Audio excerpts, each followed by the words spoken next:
잘 오셨습니다. 기도하겠습니다. 걸어가신 아버지 하나님, 귀한 말씀 허락하여 주심에 감사드립니다. 말씀 함께 나누는 시간, 성령께서 각 사람의 심령 가운데 내주하시고 조명하여 주셔서 말씀의 참뜻을 밝히 깨달아 알게 하시고 이 말씀 따라 살아갈 수 있는 용기와 지혜와 믿음도 더하여 주옵소서. 예수 그리스도 이름으로 기도합니다. 아멘. 할렐루야. 오늘 우리가 사도행전 말씀과 요엘 선지자의 말씀을 함께 보았습니다.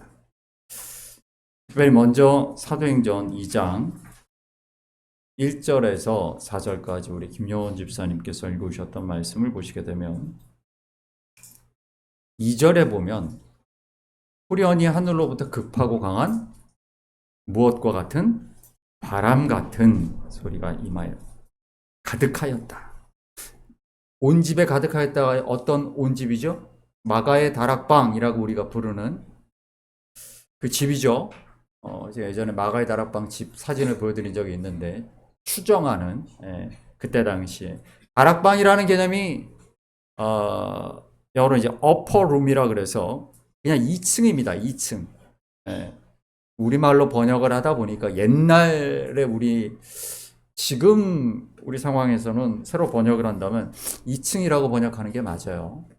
그 옛날에는 2층에 살던 2층이라는 개념이 없었죠. 옛날에 우리 한옥에 전통 가옥에 2층이라는 개념이 있습니까? 없잖아요. 온돌 쓰던 민족이니까 2층 개념이 없어요. 그러니까 다락방이라고 번역이 된 겁니다만 2층입니다. 2층. 거기에 그 넓은 홀에 성경에 있는 것처럼 120문도가 모였다. 12제자와 함께 기도할 때 놀라운 성령의 충만함의 역사가 있었다. 3절 보시면 읽어볼까요? 마치 불의 혀처럼 갈라지는 것들이 그들에게 보여 4절 그들이 다 성령의 충만함을 받고 성령이 말하게 하심을 따라 다른 언어들로 말하기를 아멘. 성령의 충만하심이 임하는 그 사건을 있습니다. 다른 언어들로 말하기 시작했다라고 했던 이유가 무엇일까? 우리가 그 밑으로 읽지는 않았지만 이후에 말씀 보시면 그때 무슨 1절에 보면 그게 언제라고 말합니까? 오순절. 이스라엘의 3대 절기, 가장 유대인들이 지키는 7절기들 가운데에서도 가장 중요한 세 절기라고 한다면 유월절, 오순절, 초막절이 있죠. 그래서 이 세 절기에는 유대인 남성들, 이스라엘의 남자들은 필히 성전을 예루살렘을 찾아야 했었죠. 그게 율법이었습니다. 그래서 세계 각지에 흩어져서 살던 사람들이 다 모이게 되었던 바로 그때, 그러니까 다른 언어들을 쓰는 사람들이죠.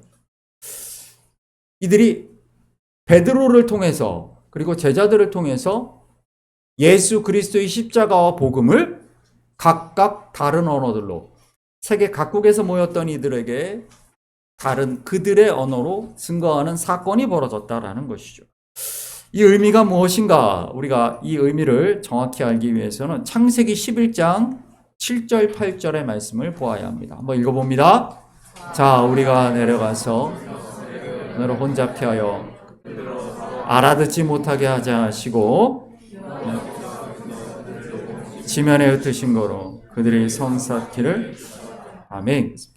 창세기에서 시작된 언어를 다르게 하심의 사건이 사도행전을 통해서 어떻게 이루어집니까? 언어의 통일로 이루어지지요. 각기 쓰는 언어들은 다르지만 한 내용이 선포됩니다. 예수 그리스도의 십자가와 구원, 부활, 복음이 그들의 각각의 언어로 선포되죠. 그것은 무엇을 말하는 것입니까? 갈라졌던 이들을 하나로 묶으시는 놀라운 성령의 역사를 보여주는 것입니다. 우리 7절의 말씀처럼 우리가 라고 되어 있을 때 여기 우리라고 그 복수형으로 표현됐던 이유가 엘로힘, 하나님의 엘로힘의 복수형이다라는 말씀을 드렸어요. 성부, 성자, 성령의 의미를 담고 있다라는 말씀을 제가 드렸죠. 2절, 우리 사도행전 2장 2절의 말씀 보시게 되면 2절 말씀을 다시 한번 볼까요? 시작. 후련히 바람 같은 소리가 있어. 바람, 우리 성령을 이야기할 때 루아흐라는 그 히브리어를 제가 설명을 드리면서 호흡, 창세기 2장 7절에 그 생기를 콜에 불어넣으셨다라고 할 때 그 하나님의 역사, 생명의 역사, 그 호흡과 같이, 바람과 같이, 마치 비둘기와 같이 우리가 느껴지기는 하지만 눈으로 볼 수 없는 하나님의 역사하심, 그 이제 성령의 역사하심을 이야기하는 것이죠. 우리 2장 7절 8절 말씀 한번 읽어볼까요? 사도행전 2장 7절 8절입니다. 다 놀라히 여겨 이르되 보라 이 말하는 사람이 다 갈릴리 사람이 아니냐 우리가 방언으로 듣게 되는 것이 어찌 미뇨. 바로 이게 성령의 역사하심이죠. 우리라는 이름으로 하나로 묶으셨다라는 겁니다. 하나님의 이름 자체가 우리, 엘로힘이라는 그 이름인 이유가 무엇이냐면 하나님의 역사는 하나 되게 하시는 역사이기 때문에 그렇습니다. 사탄, 마귀의 역사는 무엇입니까? 분열시키는 것입니다. 우리가 알다시피 창세기 3장에서 최초의 죄는 어디서 시작됩니까? 하나님과 인간의 사이를 뱀이, 그렇지요, 갈라놓는 것. 그것이 바로 성경이 말하는 죄입니다. 성경이 말하는 죄는 생명의 근원이신 하나님과 우리가 떨어지는 것입니다. 생명의 근원인 하나님으로부터 떨어지기 때문에 이 떨어진 상태를 죄라고 하고, 결국 나무 줄기에서 떨어진 가지가 죽을 수밖에 없듯이 죄는 결국 사망으로 이어지게 되는 것입니다. 그렇다면 다시 이 나무에 이 가지를 접붙임하여 살게 하는 것을 뭐라고 성경은 이야기합니까? 그것을 구원이라고 말합니다. 예수 그리스도께서 하신 일이 바로 그것이죠. 속죄제로, 화목제로 다시 우리를 생명의 근원이신 하나님과 연결시키신 것, 하나 되게 하신 것, 연합하게 하심, 그것입니다. 그것을 우리는 구원이라고 부르죠. 이 이야기가 바로 복음입니다. 사도행전 1장 8절의 말씀을 같이 읽어보겠습니다. 오직 성령이 너에게 임하시면 너희가 권능을 받고 예루살렘과 사마리아와 땅끝까지 이르러 내 증인이 되리라 하시니라. 아멘. 성령이 임하실 때 어떤 역사가 일어나는가? 예루살렘과 온 유다와 사마리아와 땅끝까지 이 지역의 이름들이 확장되는 것뿐만 아니라 이 지역들은 다 갈라져 있던 지역들이에요. 유대 땅 중에서도 예루살렘은 거룩하다라고 이야기하고 유대의 지도층들이, 성직자들이, 귀족들이 살던, 부자들이 살던 곳이었죠. 다른 지역과 자기를 차별하던 사람들이 살던 곳입니다. 그리고 또한 유대와 사마리아는 또한 분리되어 구별된 곳이었었죠. 차별된 곳이었습니다. 땅끝도 마찬가지입니다. 이방의 땅은 또한 차별되었던 곳입니다. 가장 거룩한 곳은 유대 중에서도 예루살렘이다 라고 그전까지 유대인들이 그렇게 말했던 것들이죠. 그 모든 차별을, 벽들을 허물어 버립니다. 그게 성령의 역사입니다. 요엘 우리 2장 28절 세 번역으로 한번 읽어보겠습니다. 시작. 그런 다음에 내가 너희의 아들딸은 예언을 하고 노인들은 꿈을 꾸고 젊은이들은 환상을 볼 것이다. 아멘.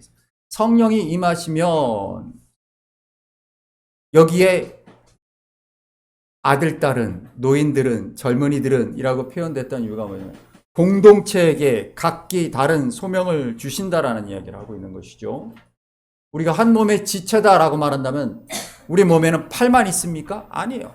팔이 있고 다리가 있고 장기들이 있고 이게 다 합쳐져야 몸을 이루는 것입니다. 그게 교회죠. 우리가 온 세대 예배로 이렇게 함께 예배하는 이유가 바로 거기에 있습니다. 우리 각자 한 사람 한 사람에게 주신 소명이 다르기 때문에 그 소명들이 하나가 될 때 비로소 우리 공동체에게, 한 몸 공동체에게 주신 주님의 소명을 감당할 수 있기 때문인 것이죠. 바로 이 하나 되게 하시는, 연합하게 하시는 것이 바로 성령의 역사입니다. 에스겔 36장 26절 27절 두 절 말씀 볼까요? 또 새 영을, 새 마음을 너희에게 주되 너희 육신에서 굳은 마음을 제거하고 부드러운 마음을 줄 것이며 또 내 영을 너희 속에 두어 너희로 내 율례를 행하게 하리. 너희가 내 규례를 지켜 만지라. 아멘. 우리 찬양할 때 우리 윤진이 신청곡을, 아주 은혜로운 찬양을, 오늘 찬양들의 그 고백들에서도 이 말씀들이 언급이 되죠. 바로 그러한 성령의 역사는 우리가 새 마음, 새 사람으로서 우리에게 맡기신 소명의 길을 향하여 나아가게 하는 것이죠. 또한 우리에게 그 성령의 능력으로 맡기신 소명을 감당하게 하는 것입니다. 아까 사도행전 1장 8절 말씀과 같습니다. 성령의 역사는 그렇다면 무엇입니까? 한마디로 말한다면 우리의 각자에게 맡기신 소명을 감당하게 하신다라는 것이죠. 성령이 충만하지 않는다면 그럼 어떤 일이 벌어지겠습니까? 아까 우리 읽었던 말씀에 역으로 생각하시면 됩니다. 새 마음을 갖지 못하고 옛 마음, 옛사람의 모습에서 아무 능력이 없고 아무 힘이 없는 상태. 우리 하박국 3장 2절의 말씀이 우리 한번 이 말씀 한번 읽어보겠습니다. 시작. 여호와여,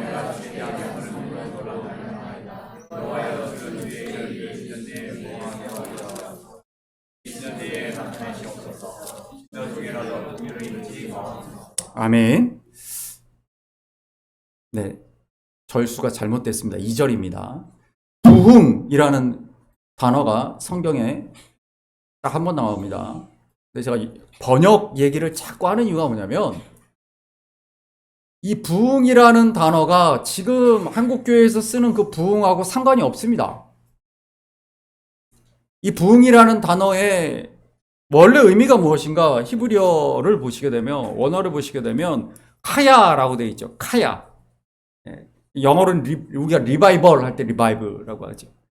그러니까 우리가 부흥하게 해달라라고 했을 때 성장하고 커지고 확장되고 이걸 부흥이라고 착각하고 이야기를 합니다. 한국교회 많이 쓰는 아주 이상한 표현이죠.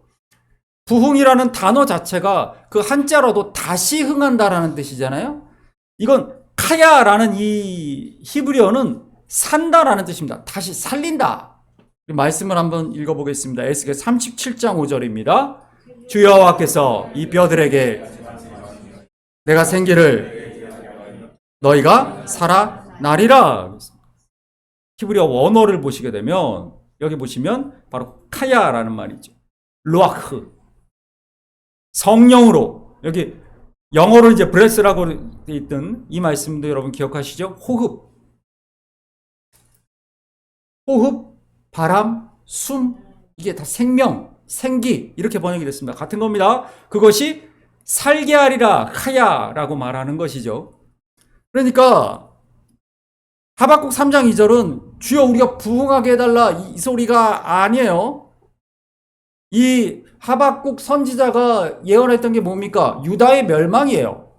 이제 유다는 멸망할 것이다. 그러나 하나님 다시 회복시켜 다시 살려주실 걸 믿습니다. 에스겔 37장의 이 예언도 똑같은 예언이죠. 포로로 끌려왔으나 다시 회복시킬 것을 믿습니다. 이게 똑같이 카야가 쓰인 거예요. 그러니까 우리가 부흥이라는 단어를 이상하게 부흥사들이 다 왜곡시켜 놓은 건데, 살아난다는 뜻입니다. 살아난다. 무엇으로 살아난다? 성령의 능력으로. 여기 있죠. 루아크 카야. 이 생기로 살아난다라고 되어 있지만 성령의 능력으로 살아난다라고 읽는 것이 맞습니다. 에스겔 37장의 말씀은 남유다와 북이스라엘로 갈라져서 각각 아수르와 바벨론에 의해서 멸망당해서 지금 포로로 끌려와서 포로의 땅에 있던 에스겔에게 하나님 주셨던 예언이죠. 너희가 이제 다시 회복될 것이다. 바벨론이 망하고 바사가 들어서게 되면 너희는 다시 예루살렘으로 돌아갈 것이고 하나가 될 것이다. 말씀 읽어볼까요? 37장 16절 17절 말씀입니다. 인자야,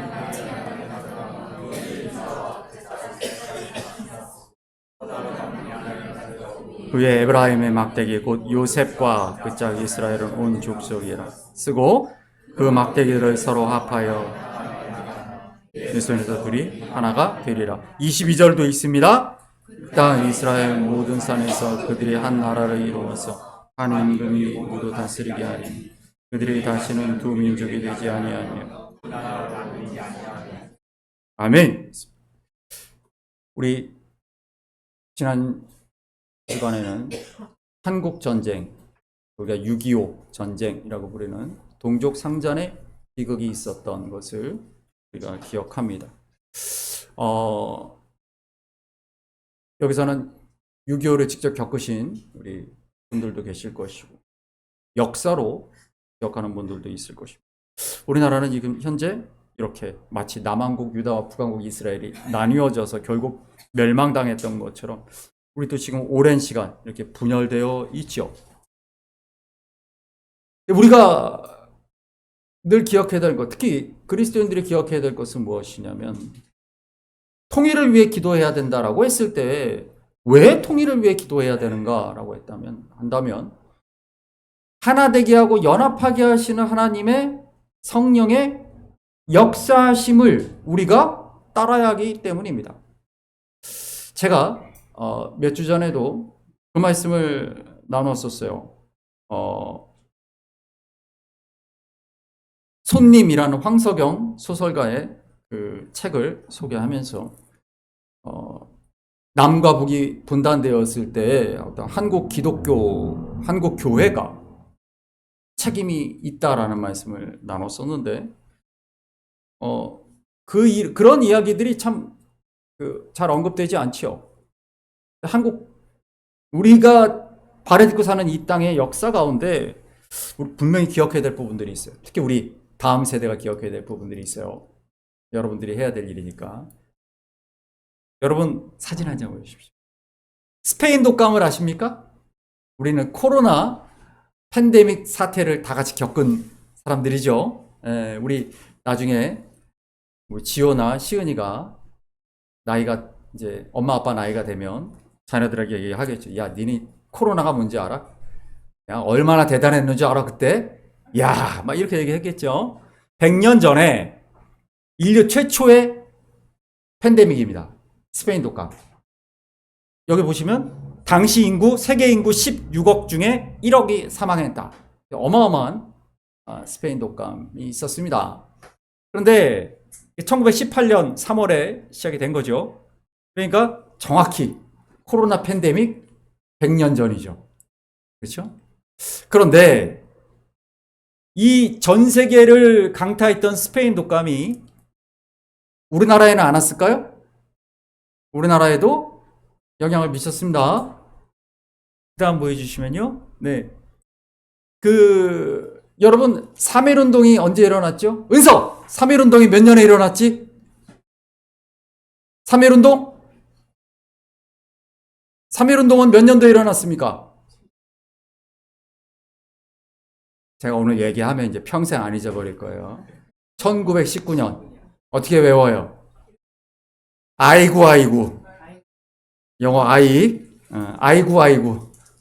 아이고, 아이고. 1919년 3월 1일. 김인현. 그렇죠? 김인현. 3월 19일. 3.1운동이 왜 일어났습니까? 1918년에 무기경신임계 기 앞에 뭐예요? 무지요? 응? 자축인묘 진사오미 가불병정 무오년 독감이라고 한국 역사에 남아있는 것이 바로 스페인 독감입니다. 무오년 독감에 수십만 명이 사망합니다. 그러면서도 당시 일제시대였죠.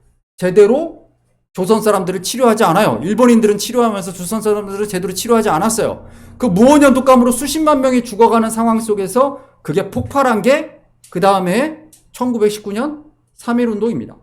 실제로 이 스페인 독감, 무오년 독감이 1918년에서 1920년까지 많은 사망자를 우리나라의 조선의 당시에 일제 치하에서 많은 조선인들이 죽습니다. 그 불만이 폭발한 게 3.1운동이에요. 근데 재미있는 게 있어요. 뭐냐? 그 무오년 독감이, 스페인 독감이 한국 땅에서 어디에서 가장 많은 환자를 확산시켰는가? 대구입니다. 왜 대구일까? 평양도 아니고 한양도 아니고 왜 대구일까? 이유가 있습니다.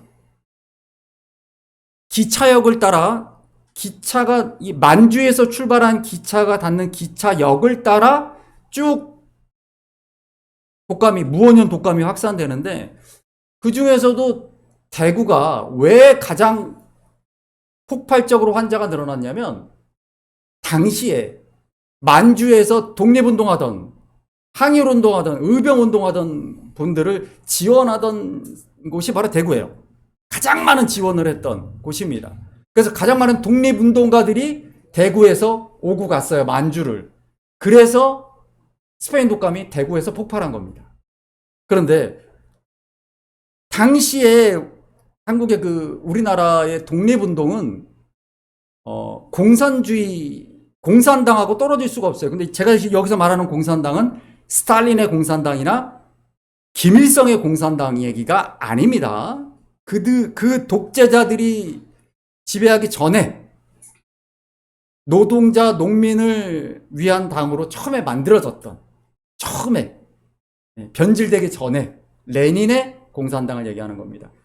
그들의 도움을 받아서 만주 지역에서 항일운동이 있었어요. 김자신 장군이, 홍범도 장군, 이런 분들이 다 그 도움을 받았어요. 무기도 공산당으로부터 지원받아서. 왜요? 일본하고 같이 싸웠기 때문에. 어떤 의미에서 연합군이었기 때문에. 그래서 지금까지도 계속 그 얘기를 하는 거예요. 그래서 홍범도 장군 상을 육사에서 뺀다 안 뺀다 이런 얘기가 자꾸 나오는 이유가 공산주의자였다 막 그러는데 그때의 공산당은 김일성의 공산당과 상관이 없습니다. 그래서 대구가 뭐라고 불리냐면 조선의 모스크바라고 불렸어요. 그만큼 사회주의자들이 대구에 많았어요. 왜 사회주의자가 많았느냐? 독립운동가들이 많았기 때문에 그런 거예요. 그랬는데 그러다 보니까 이 대구에서는 어떤 사건이 있었냐면 1946년에 그 다음 보여주시면 10일 사태 혹은 대구 대구 항쟁 10월 항쟁이라고도 불렸던 사태인데요. 미국 군정 하에서 1946년에 기근이 일어나고 쌀값이 폭등하게 되니까 미군에서 쌀을 수탈하게 됩니다. 강제로 다 배급해 줄 테니까 다 내놔라 해서 막 미군정에 행정 조치가 취해지죠. 거기에 대해서 제일 먼저 반발했던 게 10월 1일 대구입니다. 대구에서 그만큼 진보 운동을 하는 사회주의자들이 많았기 때문에. 거기에 대해서 경찰들이 발포해서 많은 사람이 죽어요. 이게 10월 4일에 어디로 옵니까? 부산으로 옵니다. 부산도 그때 당시에 그런 곳이었어요. 부산도 일본으로 왕래가 많았기 때문에 일본도 그때 사회주의 운동이 굉장히 많았기 때문에 그래서 10월 1일 대구, 10월 4일 부산. 근데 이때 이 대구의 사태를 진압하기에 투입된 게 제가 지난번에 말씀드렸던 서북청년단입니다. 월남한 제가 말씀드려서 영락교회 청년부, 제주 4.3 때 인민들을 학살했던 사람들이 또 이때 대구에 투입이 돼요. 많은 양민들이 죽고 감옥에 갇히는 그런 일들이 벌어지게 되죠. 그리고 이때 무슨 일이 일어납니까? 박정희 전 대통령의 형 박상희, 그 남노당 간부였던 박정희 씨 비롯해서 많은 남노당이 남조선노동당, 조선공산당의 이름이죠. 남조선노동당, 남노당 간부였던 박상희 씨가 죽고 박정희 대통령이 그때 육군 소령이었죠. 보여주시면. 네, 이게 1949년도 동아일보 기사인데 박정희 씨의 무기연도. 그때 박정희 씨도 남노당 군사총책으로 박정희 전 대통령도 체포됩니다. 그래서 무기징역 공산당이라고 무기징역 언도를 받게 되지요. 그런데 무슨 일이 벌어집니까? 6.25 전쟁이 일어납니다. 그 다음에 그러면서 박정희 소령으로 다시, 그때 이제 군대가 없으니까, 전쟁이 터졌으니까, 이 박정희 전 대통령이 그때 남로당 군사 총책으로 체포되는데, 간첩으로 체포됩니다. 그랬다가 6.25 전쟁이 터지면서 다시 복귀합니다. 국군으로 복귀를 해서 실제로 6.25 전쟁에서 큰 공을 세워요. 그래서 진급을 하게 되죠. 그 후에 어떤 일이 일어나냐면, 대구 얘기를 좀 더 해볼게요. 이분이 우리가 잘 아는 죽산 조봉암 선생입니다. 누군지 알아, 윤진이? 조봉암 선생? 3대 1955년인가요? 56년 대한민국 3대 대통령 선거 때 이승만 대통령보다도 대구 지역에서, 대구에서 70%가 넘는 75%, 70%의 득표를 하는 사람이 조봉암 선생입니다. 이승만 당시 대통령은 20%밖에 못 받아요, 대구에서. 근데 몇 년 후에 어떻게 됩니까? 대통령 선거에서 이승만 대통령이 이긴 다음에 조봉암 선생이 간첩죄로 사형에 처해지게 되죠. 근데 제가 이 얘기 왜 드리냐면, 그 다음 한번 보여주십시오. 4.19 의거가 일어나죠. 4.19는 몇 년에 일어났지? 4.19가 뭐죠? 이승만 정부가 물러나게 된, 부정선거에 대해서 들고 일어나서 물러나게 된 사건이죠. 그 4.19 의거라고 하죠. 그 4.19에서 제일 앞장섰던 게 누구냐? 대구입니다. 대구예요. 대구에서 가장 앞장서서 4.19 의거를 일으키게 되죠. 왜냐면 그게 계속 남아있는 거예요. 일제시대 때부터 계속 저항했던 그 사회주의 운동했던 분들이 남아있었어요. 그런데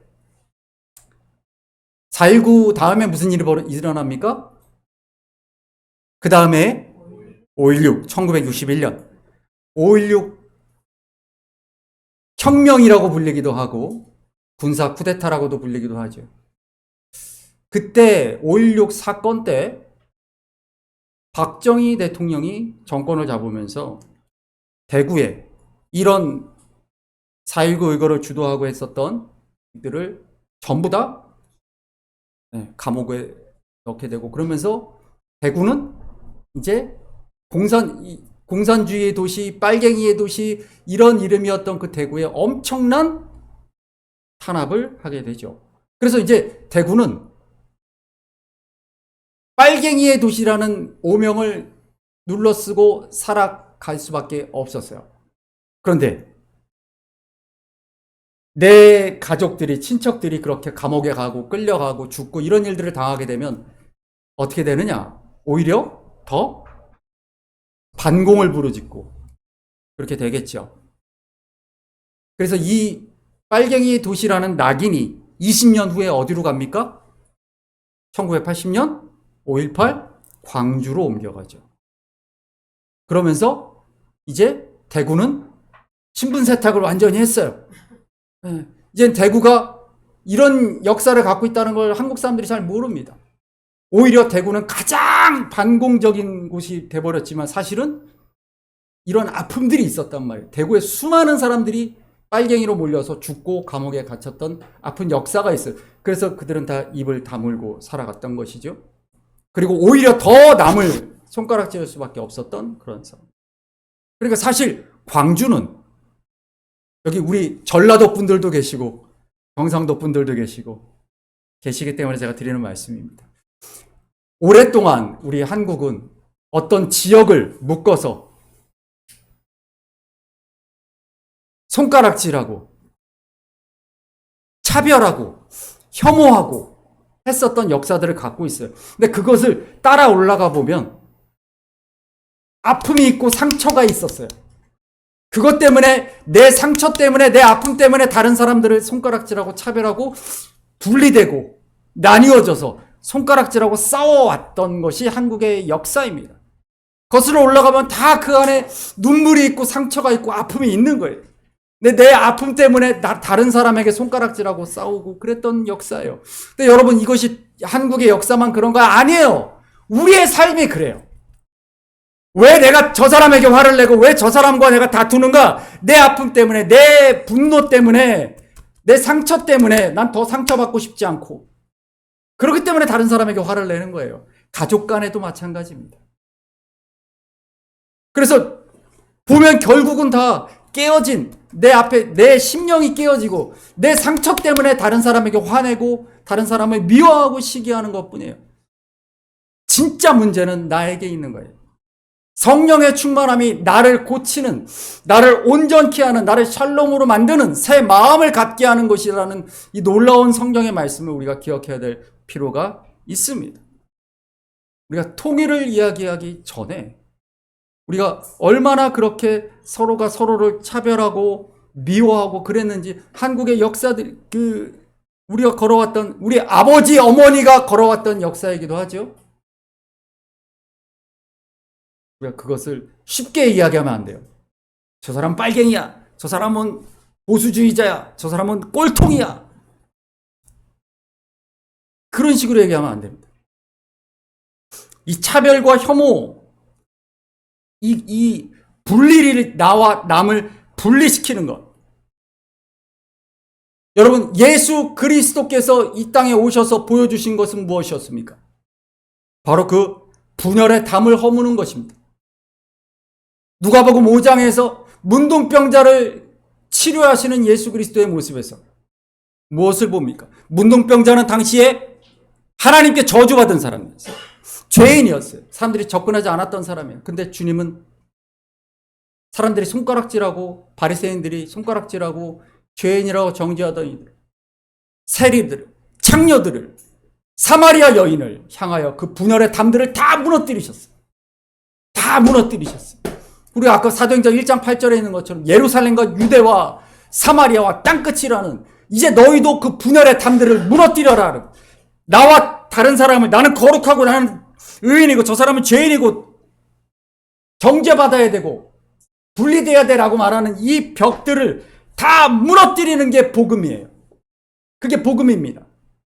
자꾸 분열하고 자꾸 차별하고 손가락질하고 이것이 바리새주의예요. 이게 예수 그리스도와 바리새인들이 싸웠던 바로 이유가 거기에 있어요. 나눠질 수밖에 없었죠. 예수님은 그걸 무너뜨리시는 분이셨어요. 예수 그리스도는 사랑을 통한 진정한 화합, 하나됨을 우리에게 알려주셨던 분입니다. 바리새인은 형식과 경건을 유지하기 위해 사람을 배제하는 분열을 선택한 사람이죠. 근본주의에 매몰된 한국교회는 바리새인들의 모습을 닮아갑니다. 자꾸 저 사람들이 죄인이야, 저 사람들은 상종하면 안 돼, 자꾸 적을 만들고 죄인을 만듭니다. 아닙니다. 예수님은 그 벽들을 다 허물으셨던 분이에요. 나는 뭐 깨끗합니까? 벌레만도 못한 존재라고 우리가 찬송하잖아요. 나는 죄인이에요. 죄인인 나를 예수 그리스도의 피로 덮어주셨을 뿐이라는 것이지. 그렇다면 우리가 어떻게 살아가야 할 것인가? 고민할 필요가 있다라는 것이죠. 성령의 역사하심은 바로 하나 되게 하시는 능력이다. 오늘 제가 짧게 한 가지만 말씀을 좀 드리겠습니다. 칠판을 좀, 제가 근본주의 얘기를 자꾸 하는 이유가 뭐냐면, 이번 대통령 선거를 통해서 특히 20, 30대 남성과 여성이 얼마나 갈라져 있는가에 대한 이야기들을 사회적으로 많이 하는데, 남자와 여자를 분열시키는, 차별시키고 혐오하게 만드는 그런 것들에 대해서 한국교회가 책임이 있느냐? 책임이 있다고 생각합니다. 여러분, 남자에게서 나와서 여자다라는 그 창세기의 하나님이 남자와 여자를 창조하신 이유 그 말씀을 내가 나눌 때 이씨와 이샤라는 말씀을 드린 적이 있습니다. 기억하십니까? 이씨에서 나와서 이샤가 되었다. 그렇죠? 기억하시죠? 남자에게서 이씨에서 나와서 이샤가 되었다. 이 의미가 뭐라고 제가 말씀드렸습니까? 이 해가 중요하다라는 말씀이죠. 이 해, 알파벳 해가 이게 김혜영 집사님, 요거 뭐라 그랬습니까? 네, 창문, 숨구멍, 네, 호흡 이걸 의미하는 단어입니다. 생명이라는 단어예요. 생명을 의미하는 호흡. 뭐예요? 그게 아까 성령, 루아, 흐죠. 바람, 호흡. 왜 여자에게 해가 붙었을까요? 여성은 생명의 존재니까 붙인 거예요. 이씨에서 이샤가 되었다라는 것이 여자가 남자의 갈비뼈로 만들어진 종속된 존재라는 뜻이 아니고 여성은 생명의 하나님의 그 역할을 받은 존재다라는 것이죠. 이 해라는 글씨가 붙는 곳이 그렇습니다. 우리가 아브라함을 이야기할 때 아브라함에서 뭐가 됐습니까? 해가 붙었죠. 아브라함이 됐단 말이에요. 사레에서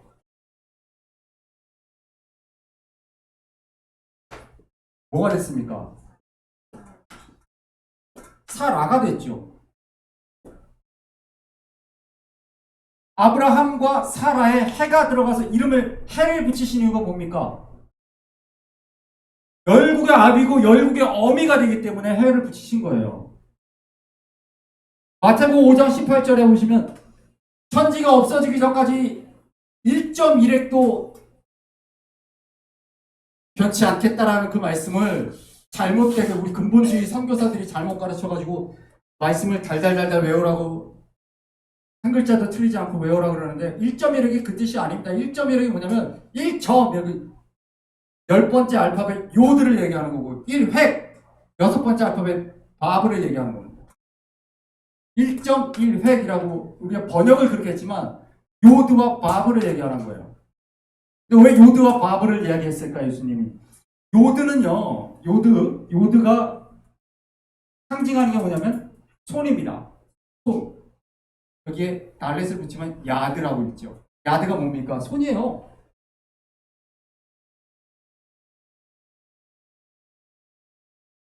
찬양한다. 찬양이 뭐라고 그랬습니까? 야다. 손을 든다. 그래서 성경에서 손을 든다라는 표현이 곧 찬양한다. 왜요? 손을 누구를 향해?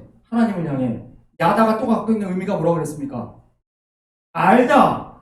근데 그냥 아는 게 아니라 머리로 아는 게 아니라 체험해서 한다. 그래서 손을 대보고 하나님의 손을 대는 거예요. 만지는 거예요. 하나님을.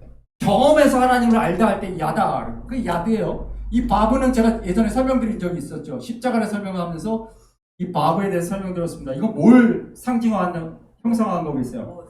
못이죠. 못. 손과 못. 그럼 여러분 누가 떠오르십니까? 예수 그리스도. 거기에 성령과 호흡이 들어가면 이걸 뭐라고 읽습니까? 이게 야훼예요. 여호와. 야훼를 왜 여호와로 읽느냐면 유대인들이 야훼라는 이름을 읽을 수가 없어요. 그래서 그 사람들은 이걸 아도나이 주라고 읽어요. 야훼라고 안 읽어요. 하나님의 이름을 망령되이 읽지 말라 그랬으니까. 그래서 아도나이의 모음을 야훼에다가 합쳐갖고 여호와가 된 거예요. 여호와가 된 거예요. 야훼.